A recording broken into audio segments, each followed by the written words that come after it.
হচ্ছে কি, এটা তো আপনি কোনো অফিসিয়াল কিছু তো ডকুমেন্ট না দিলে তো আমি বুঝতে পারতেছি না এটা আমার আসলে কালকে যাওয়া হবে, উচিত হবে কি হবে না। এটা লিজিটিমেসির ব্যাপার আছে না, কারণ কালকে তো ডিউটি আছে। তো আপনি কি আমাকে একটা অফিসিয়াল মেইল দিবেন? মেইলে তো অ্যাকচুয়ালি ইনস্ট্রাকশন নেই, যেটা আমাকে ইনফর্ম করা হয়েছে আমি জাস্ট ওটাকে আপনাকে ওটা ভার্বালি ইনফর্ম করে দিলাম। বিকৃত মতবাদের বলি হলো একজন আদর্শ শিক্ষক পাঠ্যপুস্তকের শরীফার পাতা ছিঁড়ে প্রতিবাদ করা শিক্ষককে আর ক্লাসে না আসতে বলেছে ব্রাক বিশ্ববিদ্যালয়। তিনি তার ফেসবুক পেজে একটি স্ট্যাটাস দিয়ে জানান, আজকে আমি ব্রাকে রেগুলার ক্লাস নিয়েছি।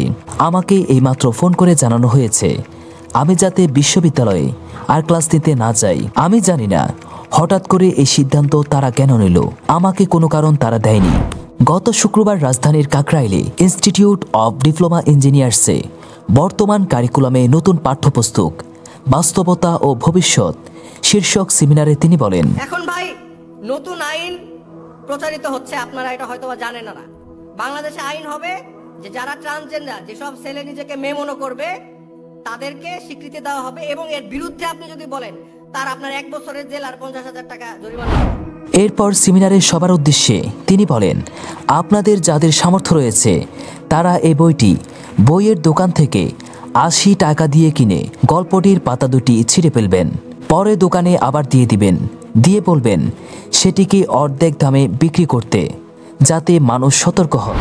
সমকামিতাকে কোনো কোনো দেশে বৈধতা দিয়েছে রাষ্ট্রীয় আইন ও শাসক গোষ্ঠী, কিন্তু বর্তমানে আমাদের দেশে পাঠ্য বই নাটকে ট্রান্সজেন্ডারের গল্প ঢুকিয়ে ইভেন বিভিন্ন কন্টেন্ট ক্রিয়েটররা এটাকে ইনডাইরেক্টলি প্রমোট করে সমকামিতাকে এই দেশে ছড়িয়ে দিচ্ছে।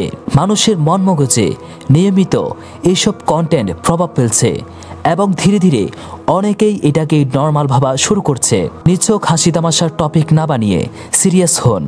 এই বিকৃত যৌনাচারের ক্ষেত্রে কোনো ধর্ম কিংবা মতবাদ নয়, সব ধর্মের সব মানুষ এই বিকৃত যৌনাচারের বিরুদ্ধে যেতে হবে। রুখে দিন এইসব বিকৃত অসামাজিক আচরণকে।